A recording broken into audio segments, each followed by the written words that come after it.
Here's the thing. I used to sit in seats just like this, but I went to like a very Christian school, and anytime we had chapel, being dead honest with you, it was boring. It was boring. I just wanted to get out of there, right? But I want you to know something, okay? You are facing some difficult battles, and I get that. You're facing some things that your parents can't even relate to, because there's so much access to different things in life right now that's just pulling you every way. Your friends are pulling you a direction. Your family's pulling you a direction. Your mind is pulling you another direction. The outside world is pulling you another direction. You dudes, girls are pulling you. Ladies, guys are pulling you a different direction. And you feel like you got all these people that you got to please. And you're like, bro, I'm running out of strength. I don't know how I'm supposed to do this. How am I supposed to stay sane with this entire mess going around in my entire life? I get it, because that's where I was at. That's where my boy Guy, you're going to hear from him today. He's got a powerful testimony was at. Here's the thing. You're not going to make it through a nice little message today. You don't need another teacher talking into you and trying to teach you what to do. That's not how the Bible works. That's not the power of Jesus. You need power. You need power. Little short testimony, man. I flew to Scotland about 12 years ago. Was praying for a kid, 14 years of age, born deaf in one ear. Prayed for him. All of a sudden, he splits on us in the middle of downtown. I'm talking about like we're just praying for him. This dude just takes off running, right? So we start chasing him. Now, like, looking back at it, I was like, bro, that's a bad decision. Like we're all these adults chasing down this like 14-year-old kid on the streets. Like that looks kind of bad, right? We chase him down, we catch him in an alley, he's bawling his eyes out. Why? Because when we were praying for him, he felt a pop. After he felt the pop, he heard for the first time from his left ear. I got proof of it, I'll show it to you guys afterwards.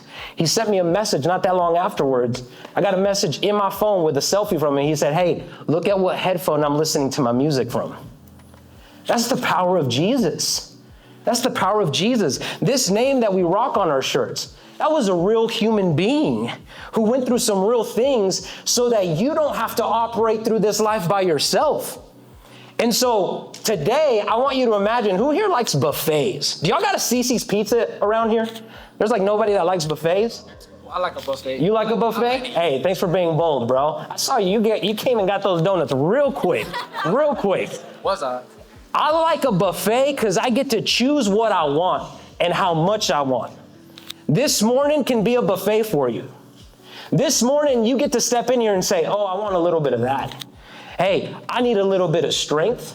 I need a little bit of identity. I need a little bit of certainty. I need a little bit of power. I need a little bit of confidence. I need a little bit of that. So today, don't just sit here and be passive. Saw that football stadium outside, and I'm believing that we're going to come back one day and pack out that stadium, right? And God's going to move in that stadium. But when you go to those Friday night lights, there's two types of individuals. There's the spectators that sit on the bench or that sit in the stands. And those spectators, real easy to say, I would have caught that. Oh, I could have ran faster than that. I could have made that play. And then there's the participators. There's the ones that are saying, hey, I'm not okay just watching anymore. I'm not okay just sitting in a bubble watching life happen. I need to get in the game. So today, I want to challenge you guys to get in the game, and instead of just being spectators, be participators and grab what you want out of this. Because I'm telling you right now, this man that's about to give you his story carries power.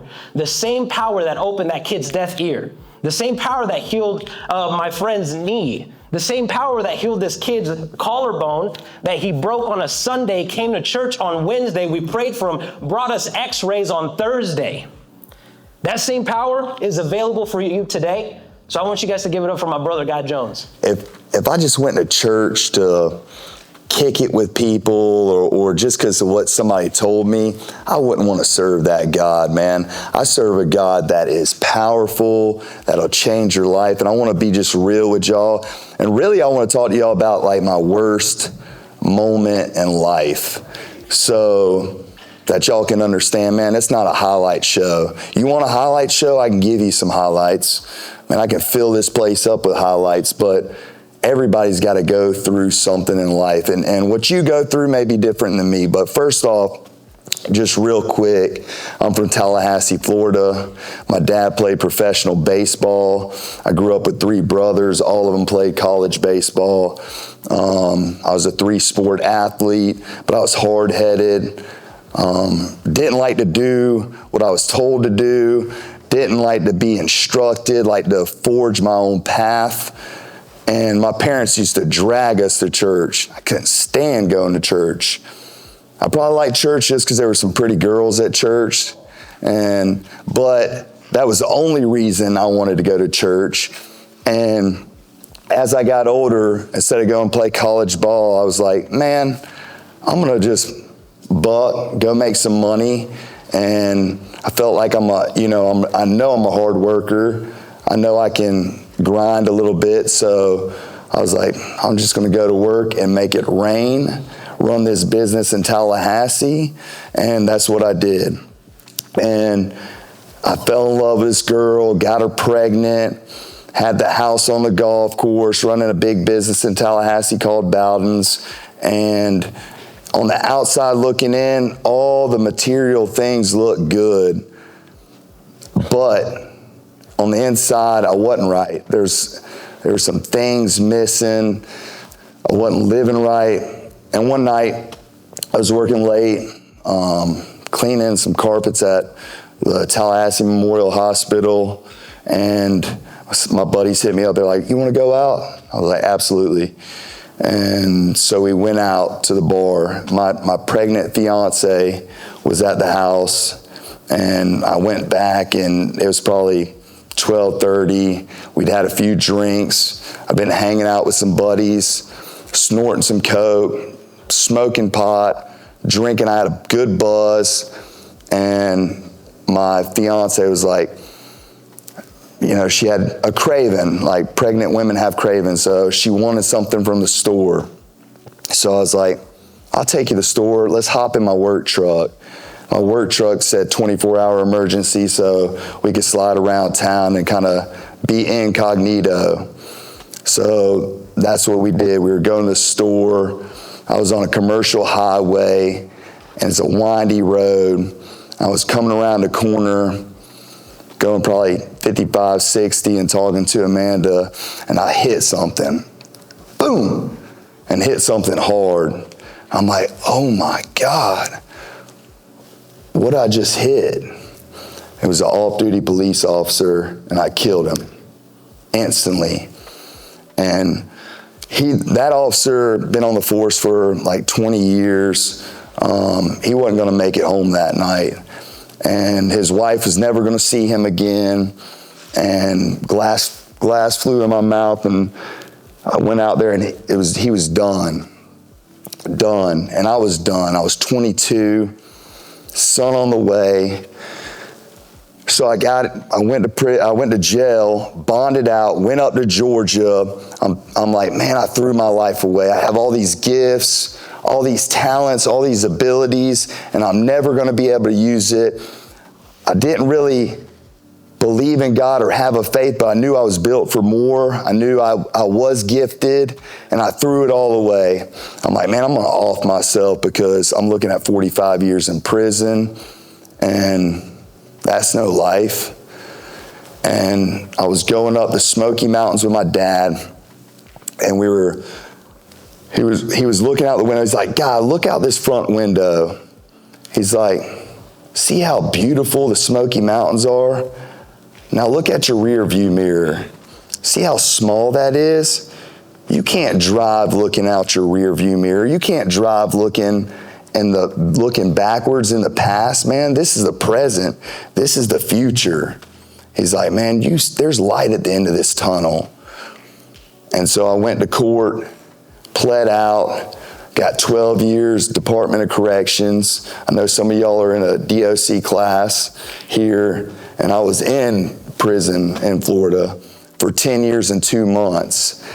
And I went in off the chain, getting a lot of fights, spent a lot of time in the box.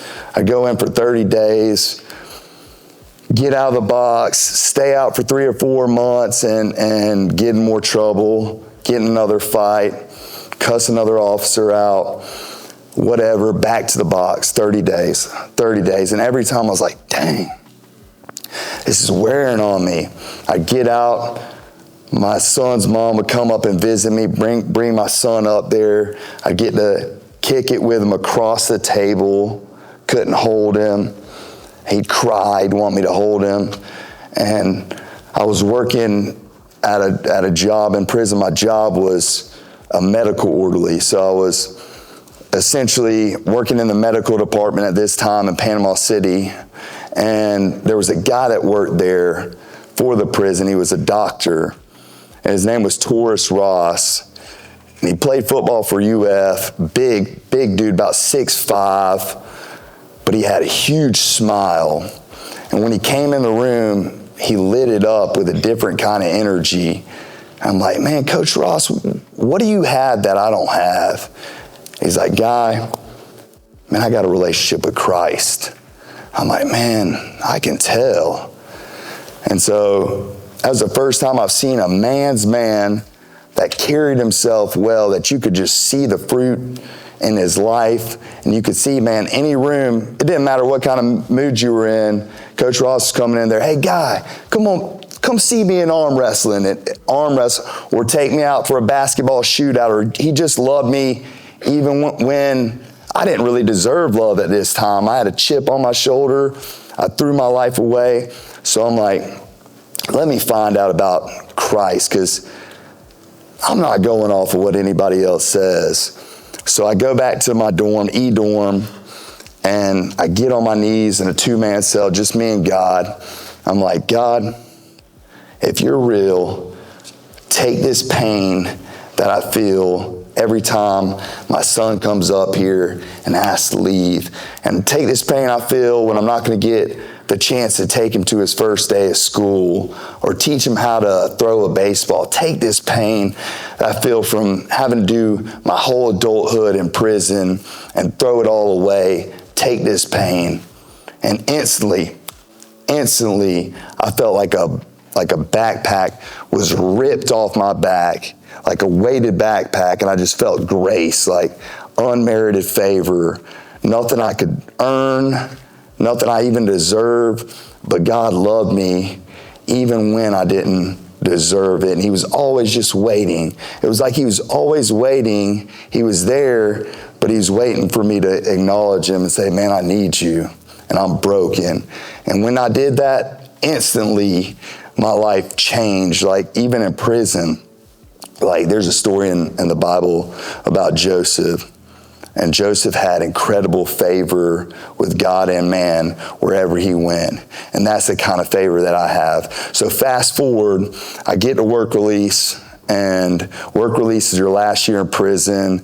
You get street clothes. I've been wearing prison blues for 10 years, 9 years, and now I get to wear street clothes, go work a regular job in society, and I get a cell phone. And they didn't have smartphones before I went in. So like these iPhones were cool, right? I was like, wow.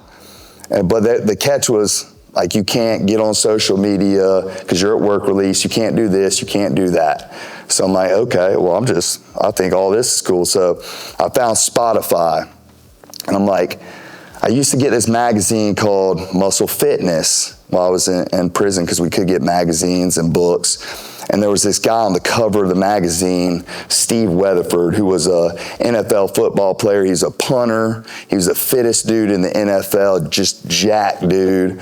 And he essentially had this podcast. So I started listening to it, and it wasn't his physical prowess or Super Bowl champion winner or fittest guy in the NFL or the Walter Payton Award. It was like, man, this dude was intentional about how he lived his life. Like he'd take his daughters on daddy-daughter dates, and he was intentional about dating his wife. He was intentional about business and using his business for ministry and doing these ultra-marathon 100-mile runs. I was like, man, this dude's impressive. I was listening to this the last year in prison, and God told me, you're going to be on this podcast. I'm like, me? 3-time felon? Like, I'm at work release. I don't even know what I'm going to do tomorrow, I don't even know what I'm going to do when I get out. I'm at a new city. I'm not from here. But I said, God, you've told me other things. You've always showed up. And I got 100 stories about how God showed up. So fast forward a year later, after I got out and I was in Steve's living room in Texas. And that's where I met Frank, is in Steve's living room. And last week, I never asked him to be on his podcast. Last week, I was on his podcast. He's done over 250 podcasts. And I just seen a group thread last week that said, out of all my podcasts, this is the most powerful podcast that I've ever done. First time I met Frank, tell me how I met you, Frank. First time me and Guy met, we were at this men's event with Steve, and you start off the day with 700 lunges around the neighborhood. And then we had a Navy SEAL making us do uphill sprints. And I did it, but I buckled and I watered the grass with my mouth. And that's we got a picture. We took a picture by where Frank was throwing up. And he was doing you were training a little bit before that, but... Yeah, I was just doing jiu-jitsu, but nothing like that, man. And then tell them where that led to. So that led from that moment moving forward. That happened last March. And then this December, I ran a 63-mile race. And I was not a runner whatsoever. And Guy was actually the only dude that subscribed to do this thing with me out of all my family, out of all my boys. So you want to know who your real ones are? Sign up and do something difficult. Come run with us in December in Texas, and you'll see who your real boys are.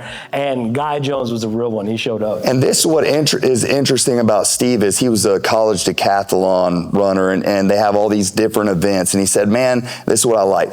He said, man, I didn't finish first in anything. I finished second, fourth, fifth, third, seventh. But at the end of my year, I was an All-American because I showed up in every event. So that's why we run difficult runs.